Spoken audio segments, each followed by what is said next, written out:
Olá malta, bem-vindos a mais um episódio do DICE Podcast, uma iniciativa da Associação DICE Cultural que vos traz tudo sobre os jogos de tabuleiro em português e com a boa disposição desta equipa de 3 amigos, gamers e geeks que se divertem imenso a falar sobre este hobby que tanto adoram convosco. O meu nome é Marco Silva e tenho um enorme prazer para estar a gravar aqui mais um episódio com os meus bons amigos Miguel Lourenço. Olá Miguel. Olá Marco, olá pessoal. Viva Miguel. E Bruno Maciel. Olá Bruno. Olá Marco, olá pessoal. Viva, viva! Hoje partilhamos convosco os nossos segredos, dicas e sugestões para como fazer crescer a vossa coleção sem que as vossas carteiras fiquem tão leves que ganham asas. Isto é especialmente importante visto que começamos a entrar naquela quadra do ano em que as nossas caixas de correio digitais começam a encher-se de novidades e sugestões para as compras de Natal, e se vocês são como eu, que têm muitas newsletters a virem parar às vossas mailbox, então é uma tentação enorme e constante, não é verdade? Então, se calhar hoje começamos a falar um pouco sobre isso, sobre estas promoções e estas tendências que estamos agora a entrar nesta quadra. Se calhar uma das grandes tendências que vamos começar a ver por todo lado vai ser o Black Friday, não é verdade? E se calhar, Bruno, passo-te a palavra para começar. Quais são as dicas e o que é que tu costumas fazer nesta quadra relativas ao Black Friday? Olha, a Black Friday é agora em novembro e é uma daquelas alturas do ano, para quem é gamer, conhecedor aqui do hobby, é uma das épocas mais aguardadas do ano. Eu diria que nos últimos 2-3 anos a Black Friday tem-me defraudado um pouco. Acho que é comum, não só nos jogos de tabuleiro, mas em muita coisa, mas eu diria que há 3-4 anos eu consegui coisas muito interessantes na Black Friday. O que é que eu costumo fazer, e para quem nos está a ouvir e não sabe como é que funciona a Black Friday neste hobby, que tipo de coisas é que nós podemos explorar nesta época? Existem lojas físicas que fazem Black Friday, por exemplo, a Gameplay, que é uma loja portuguesa física e também online. O ano passado fez uma e eu aproveitei para comprar alguns jogos, claro. Estavas a falar também que isto é uma época uma época festiva que se está a aproximar, mas também é uma época em que nós vamos receber o subsídio de Natal, não é? Ouvi dizer. Portanto, vamos lá ver se não é cortado, não é? Mas pronto, Exato. Mas o que é que era costume eu fazer? Existem muitas lojas online que eu conheço, sobretudo espanholas, também existe francesas, italianas, mas sobretudo as espanholas é aquelas que eu mais procuro por causa dos portes serem mais baratos. E até porque a distância faz com que os jogos cheguem mais rápido. É uma coisa que eu valorizo. Chega a ser barato. Tem que chegar no dia seguinte para o Bruno jogar. Senão não... Exatamente. 24 horas. Ou no próprio dia. Tu encomendas de manhã, às 8 da manhã, e estás à espera que às 6 da tarde já te estejam ali a bater à porta. Para lá caminhamos, mas lá para está. já 24 horas acho que é razoável. Olha, o Daniel Alexandre, se me tiver a ouvir, ele vai se recordar perfeitamente destas histórias que eu vou contar agora, mas há lojas espanholas que lá a hora é diferente, não é? E o que é que acontece? Às 23 horas de Portugal, que são meia-noite lá, do dia da Black Friday, nós andávamos já ali 20 minutos antes e ele fazia uns sites, eu ia a outros e andávamos permanentemente a contactar-nos um ao outro para irmos dizendo, olha, este site já está em baixo, porque o tráfego era incrível. Quer dizer, quando eu digo incrível, se calhar não é assim tão grande, mas não está habituado a este tipo de fluência. Está debaixo da mesa do host daquele site, não aguenta. E era giro porque nós íamos dizendo, olha, este site está on, vai lá. E depois ele estava no outro site e ele ia-me dizendo que jogos é que estavam disponíveis e eu ia dizendo que jogos é que estavam disponíveis neste site. E depois eu estava num site em que ele não conseguia aceder, mas eu tinha conseguido entrar. Epá, era muito giro porque naquela altura ainda se conseguiam fazer bons negócios com jogos até bastante interessantes, com algum nome. E quando eu digo bons negócios, estou a falar de jogos com 50% de desconto, 40% por aí. E às vezes até mais. Há jogos que eles querem só vazar o stock e então 60%, 70% e tu acabas por comprar 2 ou 3 que não precisas de comprar, mas como estão tão baratos, tu acabas por comprar. Mas de há 2 ou 3 anos para cá tem sido complicado. Não só difícil aceder aos sites e quando acedes já é no dia seguinte, estás ali 2-3 horas ali a fazer refresh e só no dia seguinte é que consegues ir lá e quando vais lá já está quase tudo esgotado. Isso irrita-me profundamente, mas tem acontecido. Mas até os próprios jogos que eles têm colocado lá não têm sido grandes nomes, não têm sido jogos que eu realmente esteja a procurar e depois acabo por comprar 1 ou 2 só para dizer que comprei na Black Friday. Mas na Gameplay, que fez uma grande promoção de Black Friday no ano passado, eles estavam a querer fazer defasar o stock, e eu lembro-me que eu trouxe 6 jogos. 6 jogos. E eu podia-vos dizer que pelo menos 2 dos jogos eu não precisava de os comprar. Mas porquê? Porque eles fizeram uma boa campanha, que era que se tu acedesses a um determinado limite de valor, eles ofereciam-te o jogo grátis. E dependendo do valor, tu podias escolher o tipo de jogo. Andei a gastar um bocadinho mais do que aquilo que queria, portanto o tema era como não secar a carteira, não é? Vamos passar à frente essa parte. Mas acabei por comprar muito mais jogos do que eu iria comprar. Mas calhar cresceu mais a coleção, no fundo, não é? Por isso, sim. Não secaste tanto quanto poderias ter secado se... Mas comprei bons jogos. Claro. Eu vou só, antes de passar a palavra ao Miguel, vou só dizer também que também fui vítima eu estou aqui a fazer aspas, os meus colegas estão a ver, a fazer aspas visuais, vítima também dessa campanha, e também comprei alguns jogos para tirar partido exatamente desse modelo de escala. E é só te dizer, tu falaste que também costumas ir a algumas lojas espanholas, falamos da Gameplay em particular como loja portuguesa, mas queres partilhar só com os nossos ouvintes algumas das lojas que tu costumas usar? Claro, existem várias, muitas. Se não são conhecedores do hobby, acreditem que no país vizinho o hobby é muito mais desenvolvido que aqui em Portugal e tem muitas, muitas lojas. Eu vou partilhar algumas que eu uso com alguma frequência e que me têm dado boas experiências. O Juegos de la Mesa Redonda. Costumam ter bons jogos a bons preços, sobretudo em termos de promoção e Black Friday também. A Juegame Store, a Dracotienda, para mim uma das melhores e que eu utilizo, se calhar aquela que eu utilizo mais vezes, Dracotienda. A Zacatros, não sei se é assim que se pronuncia, mas a Zacatros também. E a Planet on Games. E aquilo que me leva a puxar muito para estas lojas, não só na Black Friday, mas noutras ocasiões, porque eu compro muito lá fora em Espanha, é o facto dos portes serem muito baratos e o valor que tens que atingir para não gastar portes ser entre os 40 e 60 euros, que eu acho que é bastante razoável. E são talvez as lojas que eu recomendaria porque, por experiência própria, tenho tido bons resultados. Eu desafio os nossos ouvintes que quiserem assim, algumas dicas, mandem-nos um e-mail para podcast@vicecultural.org. O Bruno tem todo o gosto em partilhar, se vocês tiverem dúvidas, em partilhar mais coisas sobre este tema, e ele também já partilhou aqui uma história engraçada. E desafiava os nossos ouvintes, antes de passar a palavra ao Miguel, se tiverem também histórias destas de vossas de Black Fridays e coisas assim, façam-nos chegar, porque nós já nos temos rido até um bocado agora com algumas das histórias até antes de começarmos a gravar, e até adorávamos ouvir as vossas histórias também, por isso, olha, façam-nos chegar. Mandem-nos um e-mail, comentem, porque acho que esta conversa pode ser bastante interessante e elucidativa para todos nós.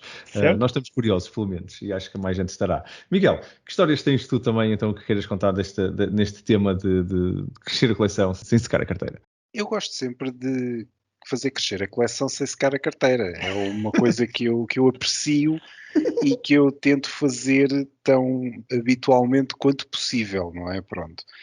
Qual é o problema? É que normalmente eu faço crescer a coleção. Só. Carteira seca. Só. A carteira fica mais leve. Normalmente fica mais leve. Ou em alguns casos bastante mais leve e se calhar não era preciso. No entanto, para os nossos ouvintes, para as pessoas que estão interessadas também, ok, certo, mas eu sei secar a carteira, eu sei. Até aí tudo bem, é fácil. Essa eu sei. Agora, como é que eu posso fazer para comprar jogos mais baratos, etc.? Eu ia sugerir, apesar de eu nunca o ter feito, compras de jogos em segunda mão. Porque existem vários sites, por exemplo, o Abre o Jogo tem sempre várias pessoas que estão a vender jogos, etc. Sei também de um grupo, pelo menos de um grupo no Facebook que é os jogos de tabuleiro para compra, venda, troca, etc. Portanto, acho que também pode ser uma boa hipótese. E pronto, e temos sempre os nossos amigos, as pessoas com quem habitualmente jogamos, etc., que às vezes, porque mandaram vir outra coisa qualquer, então estão sempre disponíveis a ver-se livre de um jogo ou outro, etc. Sei lá, imagina, eu agora lembrei-me dos jogos tipo os Unlocks e os Escape Rooms e não sei o quê. Isso pode ser uma boa sugestão, porque são jogos que têm um preço até normal, vá 30 euros à volta disso, 30, 40 euros, por exemplo, um Unlock. E, no entanto, são jogos que nós jogamos cada cenário uma vez e depois aquilo das 3 uma, ou vai para a lareira, ou vai para reciclar, ou então vai para dar a alguém, ou para vender a alguém, ou o que seja. E, portanto, assim de repente, imaginem, se houver 3 pessoas, cada uma tem um unlock diferente, cada uma gasta 30 euros ou 40 euros e depois rodam entre si. E depois, de repente, cada uma delas gastou 40 euros, tudo bem, só 40 euros, eu sei, mas não gastou 120. não é? Certo. Porque não ia gastar os 40 vezes 3. Ou, mesmo agora pegando outra vez nos usados, vamos dizer assim, ou nos jogos em segunda mão, se eu for comprar um unlock, por exemplo, a 40 euros, que se calhar depois eu não vou vender a 40 euros, obviamente, porque as cartas já foram mexidas. Portanto, se calhar eu já o vou vender por 30. E, portanto, quem vai comprar já vai ter ali uma pequena promoção. Diria que essa é uma boa sugestão. Eu nunca o fiz, também um bocadinho por comodidade e por ser um bocadinho um cult of the new.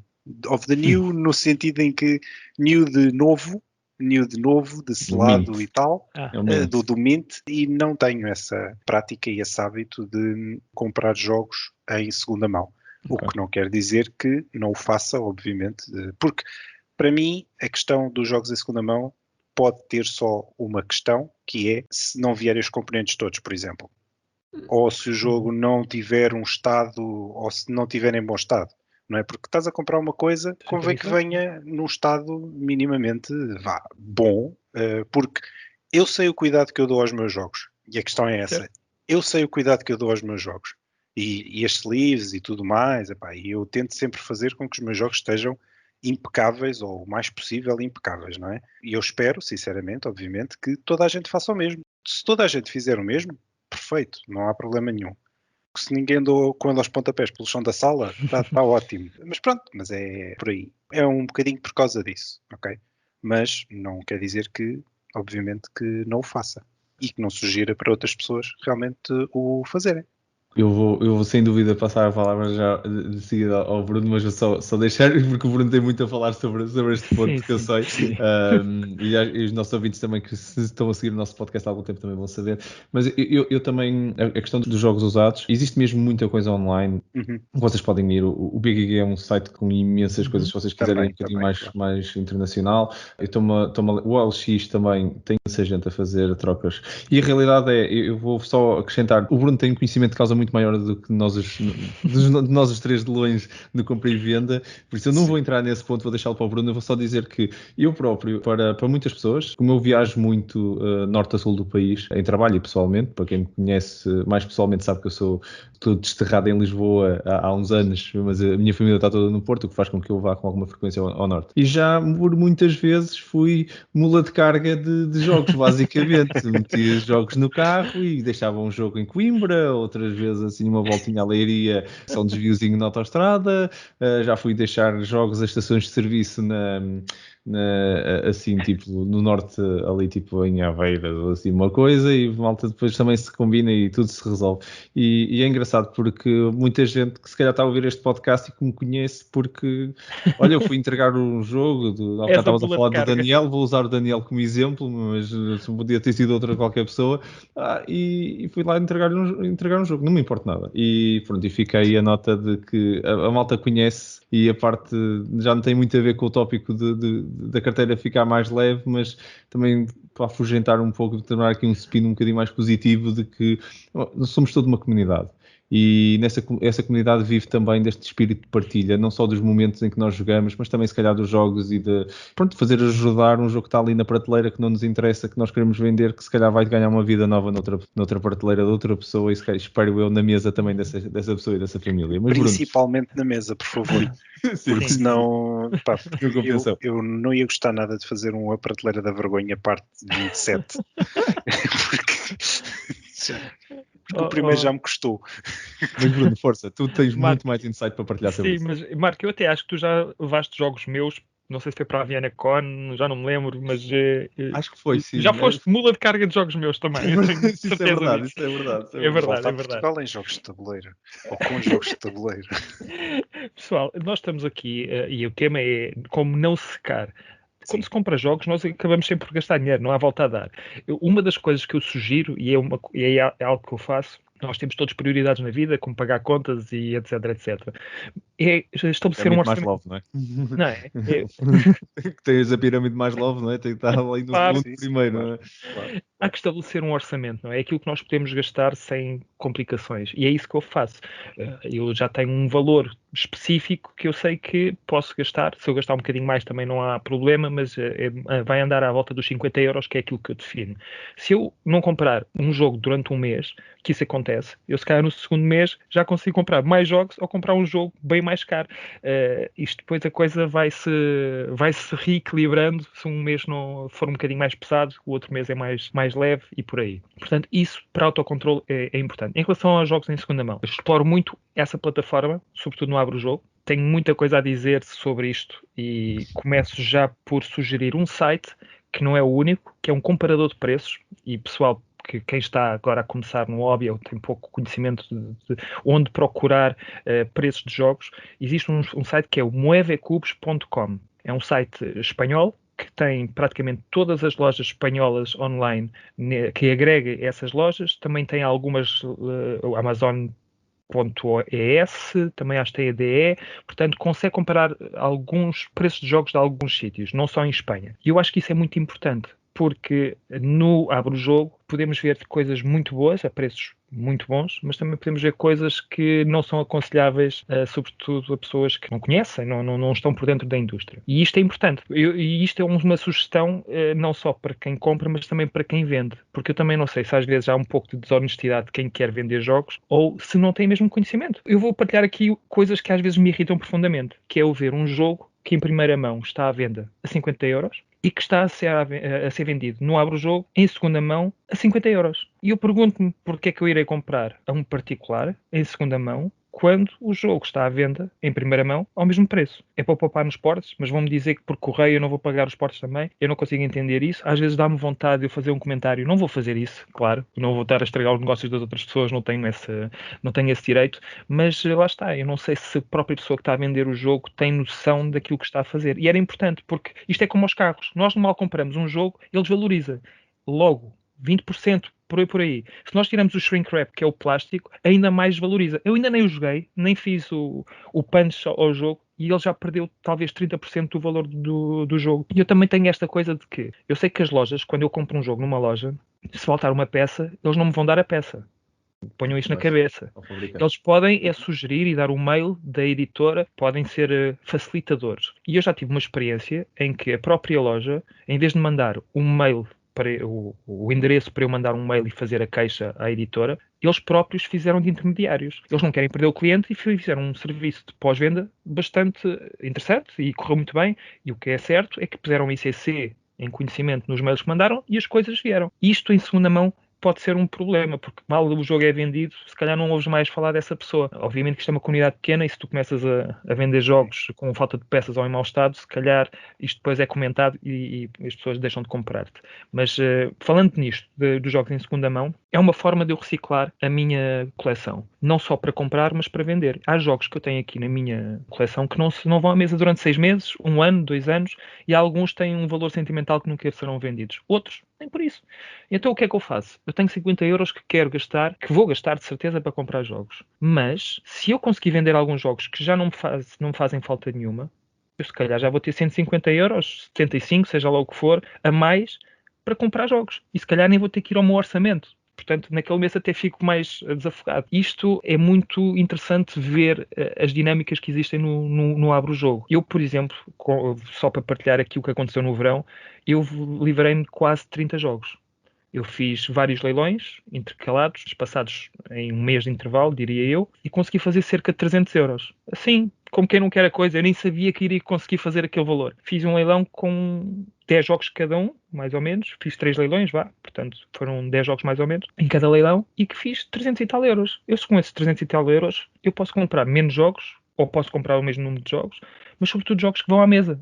Porque são jogos novos, eu vou experimentá-los, até posso vendê-los depois. E isso é uma forma de eu ir reciclando a minha coleção. Até porque o espaço vai começando a fazer falta, ter espaço aqui para pôr os jogos, começa a ter aqui pilhas no chão de jogos que não interessam a ninguém. E é uma forma de eu conseguir continuar a comprar jogos sem que isso me pese na carteira. O Abro Jogo é provavelmente a ferramenta mais útil na comunidade portuguesa, porque é onde as pessoas que conhecem o hobby mais lá vão. E pronto, para além dos jogos em segunda mão, existem os leilões. Não sei se queres já falar sobre isto. Sim, força. Podes abrir esse ponto depois também já. Mas eu opto muito mais do que pôr os jogos à venda, faço leilões, mas isto é uma coisa pessoal. Eu quero desfazer-me rapidamente dos jogos, quero rapidamente fazer a reciclagem dos jogos e não tenho paciência para esperar muito tempo até que apareça um comprador. Então o que é que eu faço?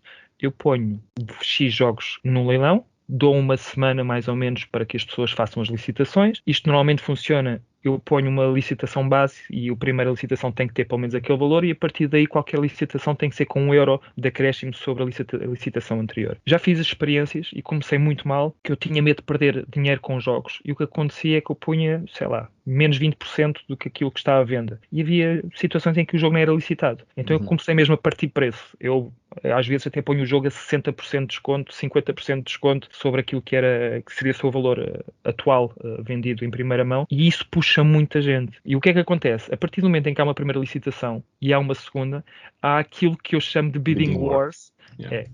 Que é muito interessante. O nosso cérebro, o cérebro do ser humano é uma coisa interessantíssima, porque eu já pus o jogo à venda com um preço de 25€, só à venda, e ninguém licitou. Ninguém licitou não, ninguém quis comprar, porque o jogo só estava à venda. Quando foi para leilão, eu baixei em 5 ou 6€ e acabei por vender por mais de 25€.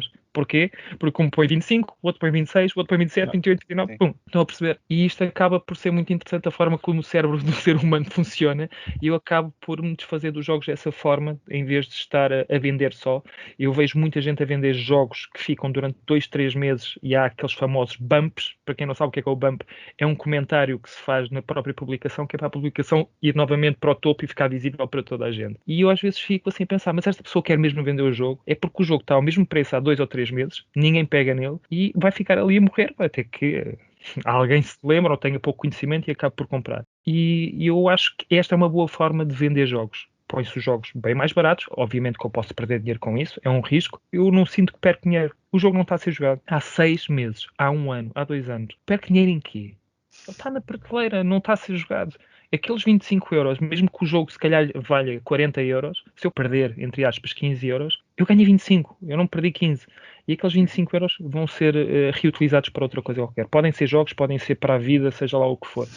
Portanto, leilões existem também no BGG, eu sei que existem, muita gente os faz.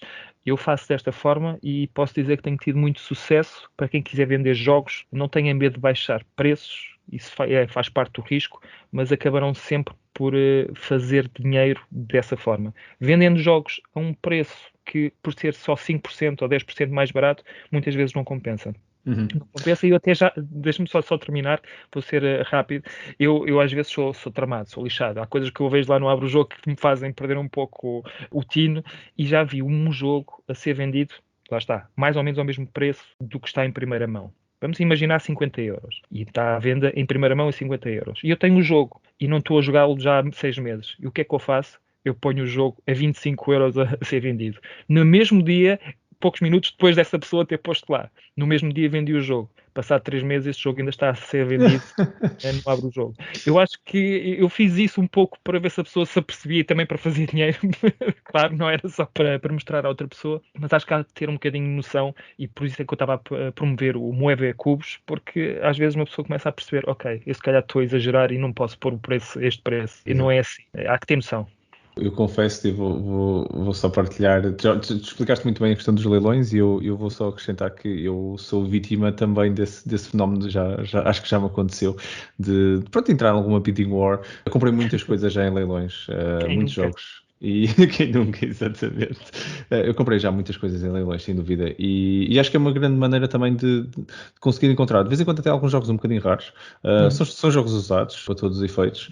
Eu sou mais de comprar em leilões do que andar à procura do jogo usado. Sim. Prefiro o bundling também. Vejo ali e compro logo para aí 3 ou 4 naquele leilão. Já tive leilões onde fiz para aí 7, 8 bids diferentes em jogos diferentes. Porque todos interessavam-me todos, estavam por esse porreiro. Bora lá. Não ganho todos, já sei que não vou ganhar todos. Eu também não tenho tempo, de vez em quando tu tens aquele last minute bid, que é aquele bidding do último minuto, e depois já aumenta mais 2 horas e depois já tens que andar ali um bocado assim. Há malta que fica, também já agora para quem nos está a ouvir, é uma técnica de vocês conseguirem fazer também algum dinheiro. Se vocês fizerem o bid nos últimos minutos do leilão, naquilo, e se a outra pessoa não estiver um bocado atenta, tipo o Marco, que está para aí numa reunião, faz o sniping do leilão, E depois a questão é, se me fizerem isso, um leilão que está a acabar durante o dia, a probabilidade de eu estar numa reunião de 1 hora ou 2 é relativamente grande, ardeu. Por isso é que eu não me chateio, não faço sniping, que não vale a pena, mas quem tem assim mais disponibilidade do que eu, possivelmente também consegue ter aí alguns preços bons. Mas pronto, leilões acho que é um grande tópico. Eu próprio uso isso, é uma grande maneira de comprar jogos usados, vou comprar logo alguns, encontrar algumas pechinchas e encontrar alguns jogos até raros que se calhar não estavam no topo da minha lista, mas como vi lá no leilão, assim, já que vou fazer bid neste, faço neste e neste também, que eu gostava de ter, não está no topo da lista, mas está um preço porreiro. Isso são coisas que eu também já fiz. Eu vou só falar de mais 2 tópicos e depois deixo-vos dar os últimos comentários sobre estes tópicos, mas muito rapidamente, que acho que da minha experiência pessoal são também coisas um bocadinho fora da caixa, mas não sei se quem nos ouve se pode tirar partido disto. A nível de promoções, há imensas promoções aí em todo lado e se calhar vocês todos dois podem comentar algumas. Eu vou-vos falar da minha experiência com promoções que tem muito a ver com o facto de eu viajar. Não sei se quem nos ouve também tem algumas histórias para partilhar de viagens e tudo, mas eu quando viajo tento sempre aproveitar para ver o que é que existe de bom no mercado onde eu vou estar. Eu viajo muito em trabalho, todos os anos, tirando este, pronto, mas quem estiver a ouvir este episódio daqui a um ano, se calhar vai ser uma nostalgia, espero eu, que não muito positiva neste comentário, mas pronto, este ano não consegui viajar, não viajei nada, não viajei em trabalho e não fui às minhas conferências, foram todas canceladas, passaram todas a digitais. Mas costumo ir aos Estados Unidos. E quando eu vou aos Estados Unidos, vou ali para os lados de Seattle, e, por exemplo, em Seattle há 2 lojas que eu vou sempre. É a Mox Boarding House, que é um café / loja de jogos de tabuleiros, espetacular, uma coisa incrível. Quem me conheceu no Facebook deve ter visto já fotos minhas disso quando vou lá beber umas cervejas e de vez em quando já levei alguma malta comigo que ficou a conhecer o mundo e o hobby, e tem lá sempre, eu recebo a newsletter deles, eu só não consigo estar lá, eles estão continuamente a fazer promoções. E pronto, eu tento aproveitar as promoções que existem na altura em que estou lá e trago sempre jogos. Outra coisa que costumo ir é a Golden Age, em Pike Market, o emblemático mercado em Seattle, que tem a primeira loja de banda desenhada dos Estados Unidos da América todos, ok? A primeira loja é a Golden Age, que algum dia abriu nos Estados Unidos. E essa loja é uma loja geek agora, de cultura geek, da qual tem tipo paredes inteiras de jogos de tabuleiro. E fazem imensas promoções, eu aproveito sempre, vou lá, tenho sempre telemóvel comigo, vou vendo sempre se realmente aquilo é um bom preço, depois tenho que fazer os câmbios para dólares e tudo, é sempre uma dor de cabeça, mas quando vocês viajarem, se forem dentro da Europa é mais fácil porque vocês veem o preço em euros, quando veem em dólares ou noutra moeda qualquer, a coisa fica um bocadinho mais complicada. Eu viajo muito, depois a vantagem de fazer isto é que pago os aeroportos, pago táxi da América e depois chego com uma mala cheia que não passa na alfândega, porque pronto, não é? É a minha mala, a minha carry-on, que é assim um malão, parece que eu vou... Pronto, quem me está a ouvir vai pensar este gajo é maluco, mas é verdade, eu vou com uma mala vazia, de vez em quando até eu conseguia fazer tudo caber na minha mala de portátil para uma semana, I carry light, não preciso de andar com muita coisa, mas t-shirts e tal, que é uma conferência, não preciso andar de fato. E depois, a conferência, basicamente, é um pretexto para ir lá comprar jogos, não é? Sim, não é o contrário. O meu chefe não ouve este podcast, tanto quanto sei, por isso acho que está seguro. Não, a conferência eu vou lá e aproveito muito a conferência das coisas que eu mais gosto, mas é verdade, sim, é um pretexto enorme para ir todos os dias a uma loja diferente e a Amazon entregar-me um monte de coisas lá em Seattle, depois eu encho. Também já faço isso para tecnologia, já agora, também faço a mesma coisa para tecnologia, mas isto é um episódio sobre jogos de tabuleiro, aproveito a mesma coisa para a tecnologia. Isso era um ponto. E o outro ponto que queria falar é as feiras. Eu comprei imensos jogos a bom preço em feiras. Feiras como, por exemplo, a Lisbon Games Week ou a Comic Con, até mesmo na Feira do Livro. E depois temos as feiras internacionais que eu ainda não consegui ir do hobby de jogos de tabuleiro, que essas aí já me contaram histórias incríveis de gente, tipo, mesas corridas de jogos de tabuleiro a custarem 5 euros, 2 euros. Vamos lá agora. Agarra ali, pega num saco quase, já ouvi assim, histórias assim. Que é assim uma coisa maluca. Mas a verdade só para quem nos esteja a ouvir e que possa querer tirar umas dicas, olha, e o que eu faço, já vou a muitas conferências, eu vivi em Londres e fartava-me de ir a conferências lá também. Já agora a Comic Con de Londres é um sítio fantástico para comprar coisas geeks, incluindo os jogos de tabuleiro. E no fundo, se vocês forem lá no primeiro dia, tentem ir logo, tipo, no primeiro dia da conferência, logo ao abrir, que é para vocês encontrarem as raridades.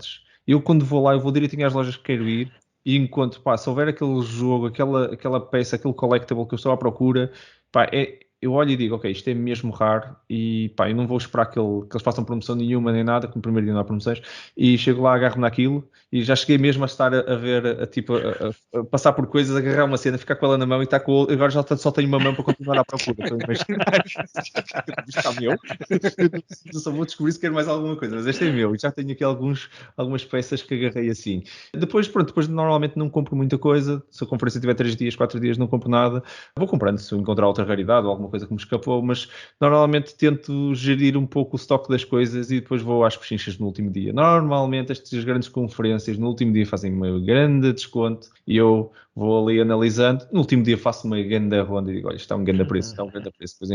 Depois já cheguei a vir com a mala de carro cheio de algumas conferências destas.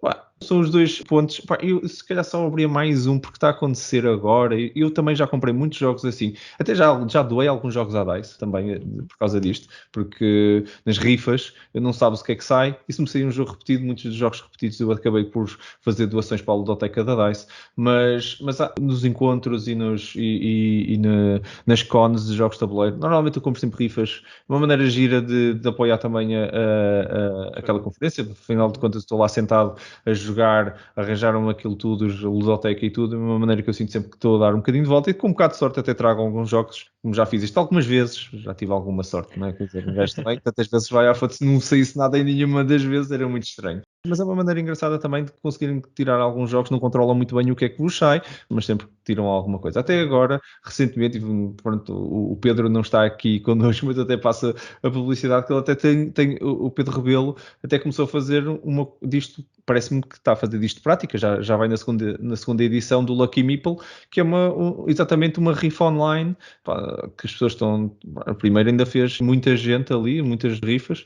Acho que é uma maneira engraçada de quem quer fazer ali com 1 euro, com 2 euros numa con ou estas rifas do Lucky Meeple do Pedro, pode ser uma forma engraçada de vocês conseguirem fazer crescer a carteira fazer crescer a coleção sem lutar asas à carteira e começarem a sentir a gritar. Closing comments. Alguém quer acrescentar sobre estes pontos alguma coisa? Bruno, força. Sim, em relação àquilo que disseste das feiras, um dos meus sonhos é ir a Essen, ainda não tive essa oportunidade, mas uma das coisas que me dizem é que eles têm secções de jogos usados em que os preços são um autêntico oásis, é um paraíso dentro daquele paraíso. E eu acho que se eu fosse logo, como tu dizes, logo no primeiro dia, essa secção, eu acho que me perdia aí e se calhar ia escutar logo o meu orçamento para aquele fim de semana só nos jogos usados. Agora que estamos, lá está, como o tema é como não secar a carteira e nós também acho que temos esta obrigação, ou pelo menos a responsabilidade de mostrar a quem não conhece muito sobre o hobby onde comprar jogos. Nós só referimos a Gameplay aqui em Portugal, mas existem outras lojas. Falaste também agora do Pedro Rebelo. Pedro Rebelo, que tem também um site, se não me engano, é o jogartabuleiro.pt.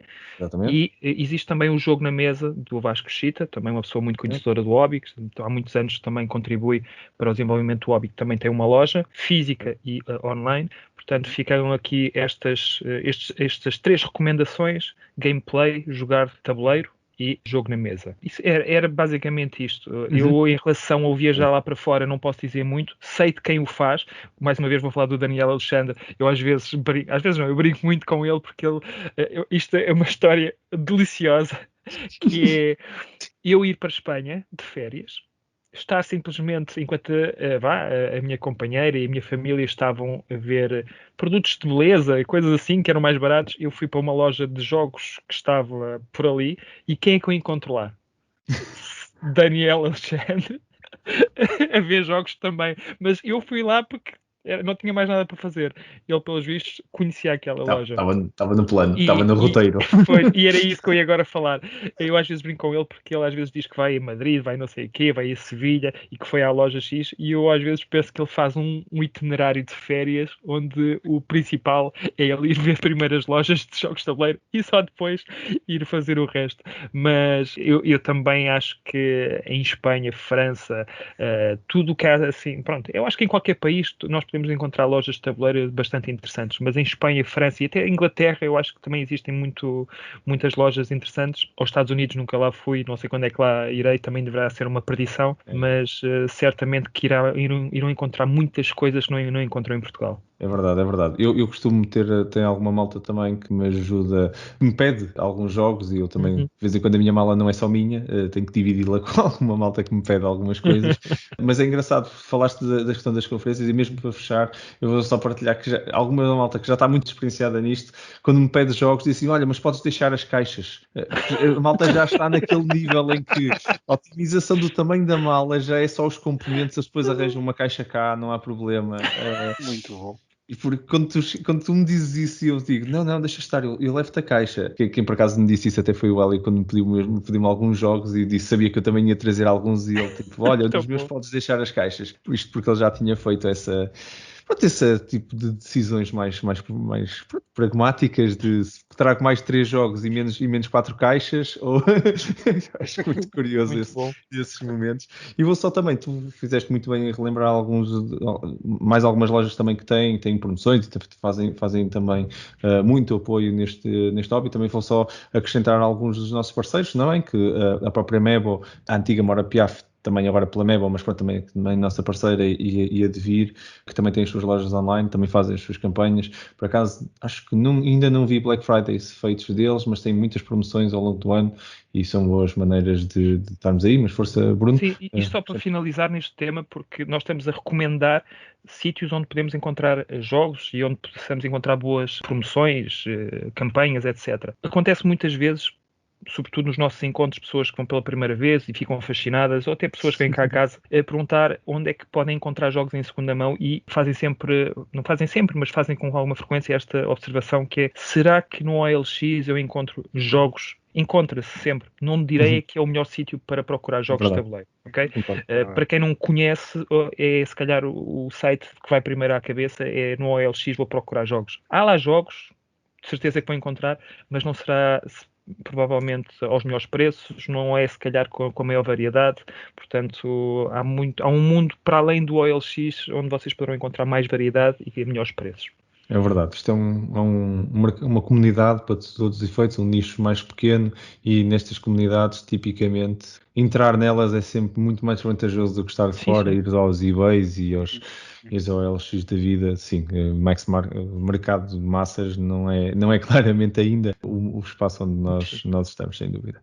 Acho que foi uma conversa fantástica. Antes disso também, acho que partilhamos aqui grandes histórias, mas eu imagino que haja imensas histórias do lado dos nossos ouvintes, experiências engraçadas de viagens e de feiras e de outras coisas. Como nós aqui tivemos a falar, nós não costumamos ir a nenhuma dessas feiras, mas adorávamos ouvir de quem vai, que partilhasse isso, se quiserem, por e-mail ou nos comentários, para a gente também conhecer e para o resto dos nossos ouvintes também poderem ter acesso a essas experiências. Acho que é nessas histórias que também vai muito deste sumo do conteúdo deste episódio, também poderá transcender as nossas 3 experiências. Convido-vos, nossos ouvintes, a comentarem e a partilharem isso, teremos todo o gosto em ouvir. E com este último reparo, avançamos para a nossa rúbrica. E aqui estamos para mais uma rúbrica Jogos que dão que falar, em que falamos sobre 3 jogos ligados ao tema do episódio. Como é hábito nesta rúbrica, o que nós fazemos é trazer um pouco as nossas opiniões e visões, todas diferentes e muito pessoais, sobre cada um destes jogos. E a rúbrica de hoje, para a qual estes jogos estão ligados, é um bocado as pechinchas que andamos a encontrar, no fundo, não é? Bruno, se calhar começamos contigo. Que pechincha encontraste tu para partilhar connosco hoje? Então, antes de dizer o nome do jogo, este jogo eu escolhi exatamente porque eu adquiri numa Black Friday e devo dizer que não foi um jogo que estava previsto ser comprado. Aconteceu que eu precisava de atingir um determinado valor, como já expliquei anteriormente, para receber um jogo grátis e acabei por faltavam-me 10, 15 euros, eu olhei para um jogo, não sabia o que era, nunca tinha visto o jogo na vida, não queria estar mais a pensar que eu já estava lá para aí há uma hora na loja, sim, a escolher jogos, e disse, olha, vai já este. E o jogo foi lá só para encher chouriços, só para conseguir chegar ao teto de 100 euros, acho eu, para conseguir o jogo grátis que eu realmente queria. E acabou por ser uma excelente compra. Sem saber como, acabou por ser uma das melhores compras que eu já fiz desde que estou no hobby. O jogo é o Orient Express. Foi publicado pela Rio Grande Games em 2017 e criado por Carla Orger e Jeff Orger. É um jogo que muito pouca gente conhece. É bastante recente, tem 3 anos, e até é publicado pela Rio Grande Games, que é uma editora até com peso na indústria, e não sei como é que o jogo passou despercebido, porque o jogo é realmente bastante bom. Não é uma obra de arte, não é uma obra-prima, mas é um jogo bastante interessante, é familiar, muito fácil de explicar. Eu em 3, 4 minutos consigo explicar o jogo, e é um jogo que até, por muito familiar que seja, tem muita estratégia até. É um jogo em que nós somos uma companhia de caminhos de ferro, temos um mapa da Europa com várias cidades e o mapa é feio. Vamos já dizer que o mapa é feio, é daqueles. Não houve muito pormenor aqui na arte. E depois tem assim uns traços a ligar as cidades onde nós vamos colocar os caminhos de ferro, que são peças de madeira, também componentes fraquinhos, mas mecanicamente o jogo é bastante interessante. O jogo é tão simples que é isto. Chega a minha vez de jogar, eu posso fazer uma de 2 coisas. Ou coloco até 3 peças de caminho de ferro, ou tiro até 3 peças de caminho de ferro. Só. Depois disso, posso reclamar um objetivo, que são cartas que eu tenho na mão. Posso ter 4 cartas na mão que são de passageiro ou regionais. Elas são muito idênticas, têm várias localidades que eu tenho que ligar, e quando eu as ligo, vou ganhar os pontos que diz na carta. E é o que eu faço depois de jogar, posso reclamar uma das cartas se já tiver o objetivo feito. E existe depois, é aqui que a parte estratégica do jogo realmente entra em jogo, e acho que é bastante interessante, que existem diferenças entre a carta de passageiro e a carta regional. A carta regional, eu, quando a faço, não só ganho os pontos, como eu recupero todos aqueles caminhos de ferros que eu coloquei e que ligam esse itinerário. Portanto, estou a fazer um 2 em 1. Eu coloquei e tiro sem ter que gastar uma ação só para tirar. O problema disso é que eu posso ter 2 ou 3 cartas idênticas e eu não quero tirar para ter que reconstruir esse caminho. Então, o timing dos objetivos, como eu os faço, tem muito peso. Portanto, eu vou querer primeiro fazer 2, 3 cartas de passageiro que são muito idênticas e depois utilizo a regional que me permite tirar as peças do tabuleiro. E assim faço um 2 em 1 sem ter que gastar essa tal ação. Isto é o jogo. Nós também podemos usar peças de adversários, temos é que pagar ao adversário para utilizar, é uma forma de eu conseguir atingir um objetivo mais rapidamente. Tem formas de pontuar diferentes. As regionais são cartas que, quando as pontuamos, é tipo uma corrida em que o primeiro vai ganhar um token que dá 4 pontos, o segundo a concluir naquela região, vamos imaginar na Península Ibérica, o primeiro ganha 4 pontos, o segundo ganha 2, o terceiro ganha 1 e o quarto pode continuar a fazer, mas já não vai ganhar bónus, ganha só os pontos da carta. As cartas de passageiro têm uns símbolos que no final do jogo vai ser um set collection. Se eu tiver 4 cartas com o mesmo símbolo, é 4 vezes 4 dá 16 pontos a mais do que as próprias cartas já dão.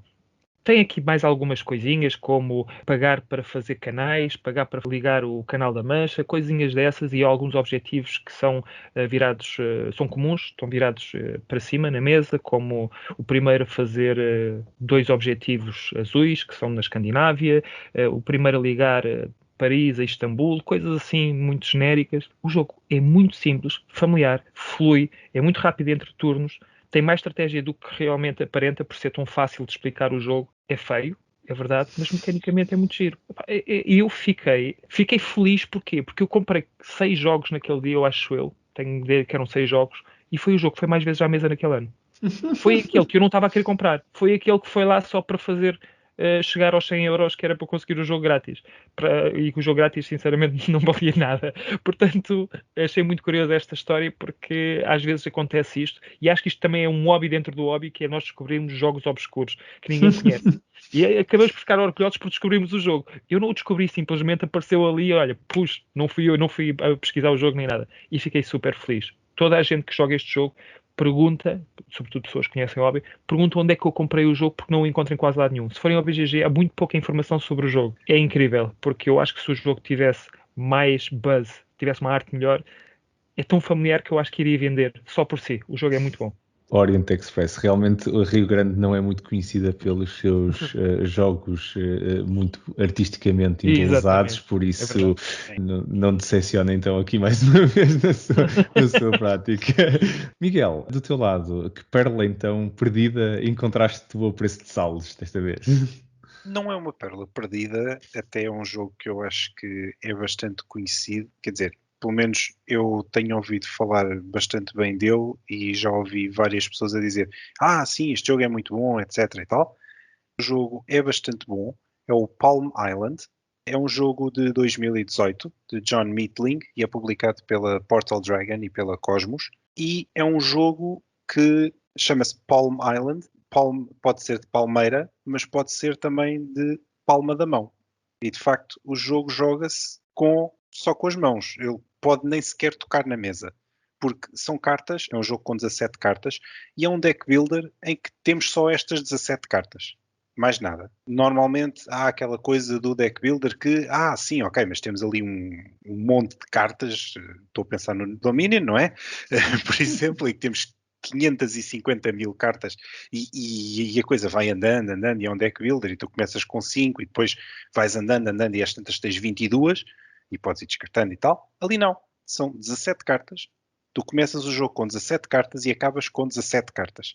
São aquelas. E cada uma das cartas tem 4 possibilidades.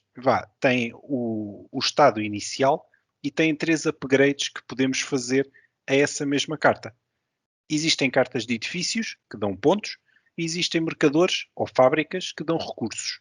E o jogo é muito simples, são 8 rondas e em cada ronda o que nós temos que fazer é pegar numa das cartas, pôr na outra mão e temos 2 cartas. E o que é que eu posso fazer com isto? Posso rodá-la para obter recursos, por exemplo. Posso virá-la 180 graus, se eu conseguir pagar os recursos para isso, ou consigo virá-la ao contrário, ou seja, da frente para costas, para fazer 2 upgrades ou um upgrade, mas para o outro lado, que me pode dar mais pontos ou o que seja. Ou então eu posso descartar, e descartar é puxar para o fim do baralho. Eu tenho uma carta na mão, vou descartar. Ok, essa carta passa a ser a última do baralho.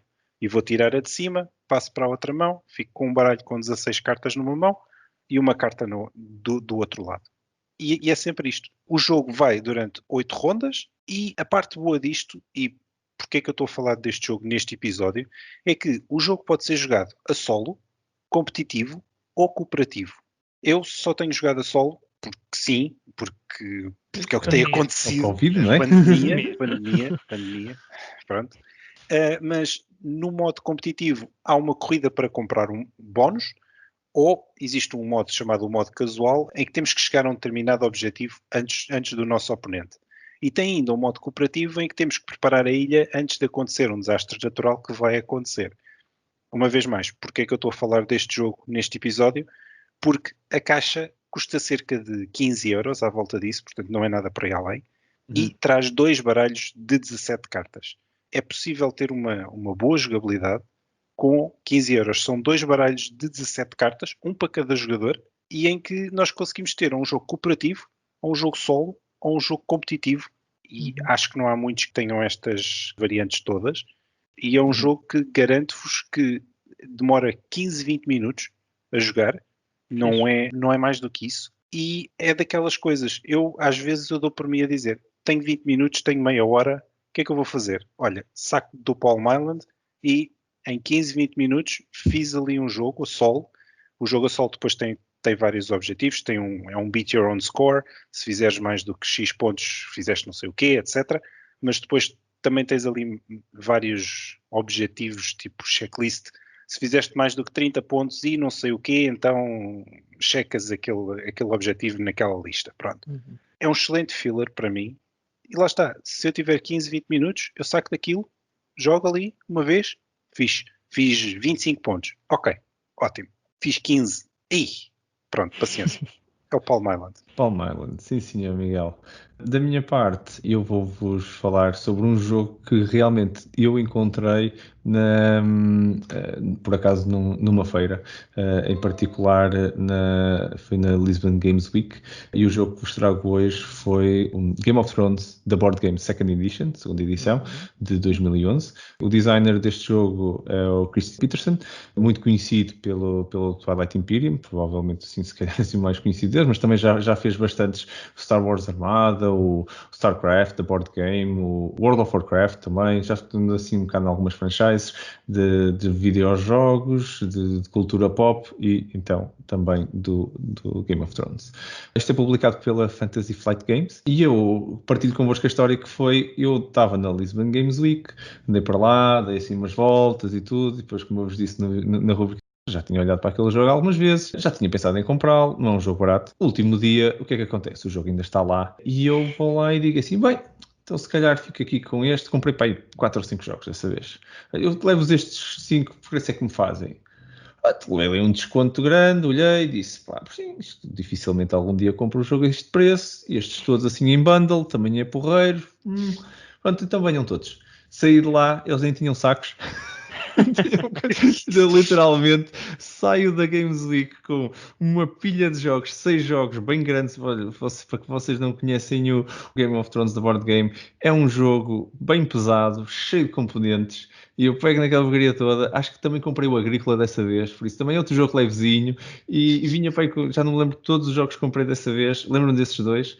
E lembro-me que foram vários. E eu andava ali vinha pela feira fora, ainda para mais os jogos de tabuleiro estavam no fundo da feira, por isso eu literalmente tive que correr a fila toda de um lado ao outro para chegar cá fora e depois ainda para o carro.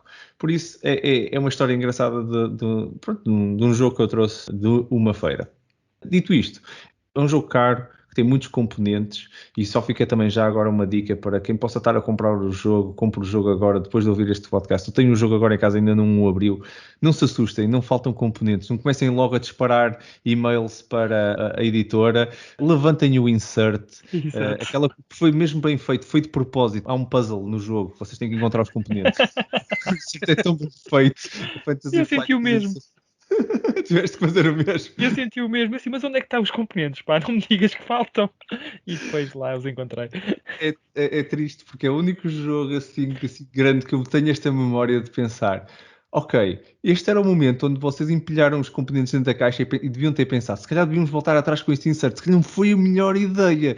Eu tenho que meter por baixo do insert as coisas, se calhar não estão lá 3 ou 4 peças, malta. Estão imensos componentes e sacos de componentes lá dentro. Portanto, esse é um dos primeiros jogos em que eu deitei fora o insert tipo direto, ainda nem sequer tinha feito, ainda tinha aberto os sacos e eu disse, pois, não funciona, não é? Isto vai ter que deitar fora. Mas pronto, dito isto, e nós temos um episódio dedicado aos inserts, vou só vos dizer que é um jogo que tem fama de ser, primeiro é um jogo complexo, tem fama de ser muito bom para aqueles casais que não sabem muito bem como é que vão terminar o relacionamento, então decidiram ou para aquele familiar melga que aparece em vossa casa e que vocês não sabem muito bem como é que não convencem a não voltar e vocês dizem, vamos jogar este jogo, e depois disso, todas as vezes que ele decide vir, vocês dizem, nós temos este jogo, vocês gostaram tanto de jogar, vamos jogá-lo outra vez. Pode ser assim. Agora, brincadeiras à parte, é um jogo que realmente tem esta fama de ser muito conflituoso. É um jogo que tem muitos conflitos a acontecer. O jogo, efetivamente, o Game of Thrones em si, como saga, tem esta componente de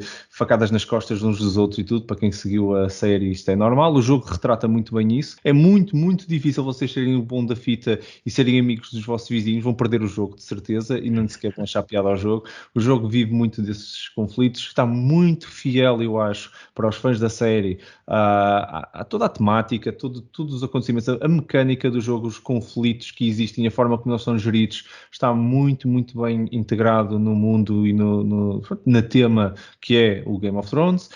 Ao mesmo tempo, há uns ataques do Wildlings do Norte, que também mudam drasticamente o jogo, viram ali umas cartas, isto está ali sempre um bocado naquela tensão, será que o muro vai defender este mundo ou não, tal como na série.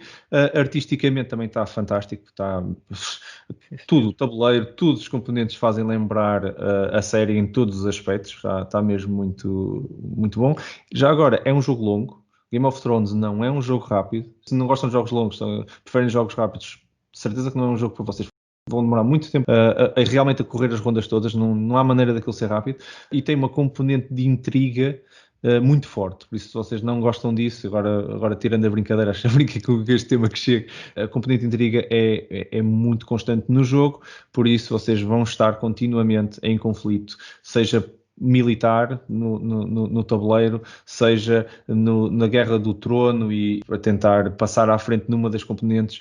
O jogo tem N maneiras de vocês estarem à frente e estarem em último lugar ao mesmo tempo, e depois tem uma parte da mecânica que para muita gente e aqui em casa é um jogo que dificilmente vai à mesa por causa disso, porque o último turno é decisivo e eu já cheguei a ganhar jogos em que passei do último lugar para primeiro no último turno, com toda a certeza que não aguentava nada do que eu segurei mais um turno. Tipo, no turno a seguir perdia tudo o que tinha e muito provavelmente já não conseguia recuperar.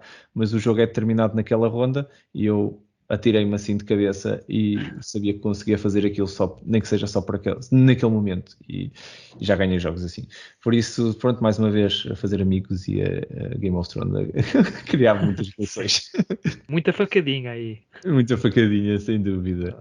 Mas pronto, é este o jogo que vos trouxe para vocês. E vocês, quais as técnicas que vocês usaram ou usam para aumentarem a vossa coleção de jogos de tabuleiro sem que isso vos leve à falência? Quais as histórias das pérolas que vocês encontraram em prateleiras físicas ou digitais destas lojas a preços de saldo que conseguiram encontrar e que nem sequer acreditavam que era possível, como o Bruno partilhou até o caso dele?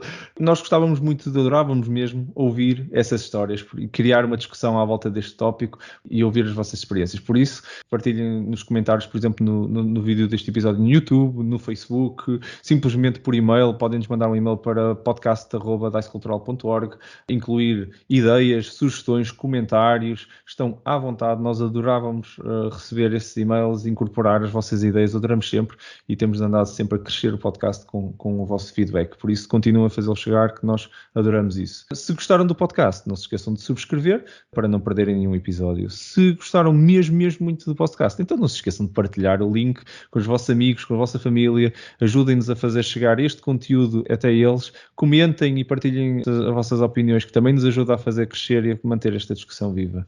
Estiveram então a ouvir ao DICE Podcast, uma iniciativa da Associação DICE Cultural, que vos traz tudo sobre os jogos de tabuleiro.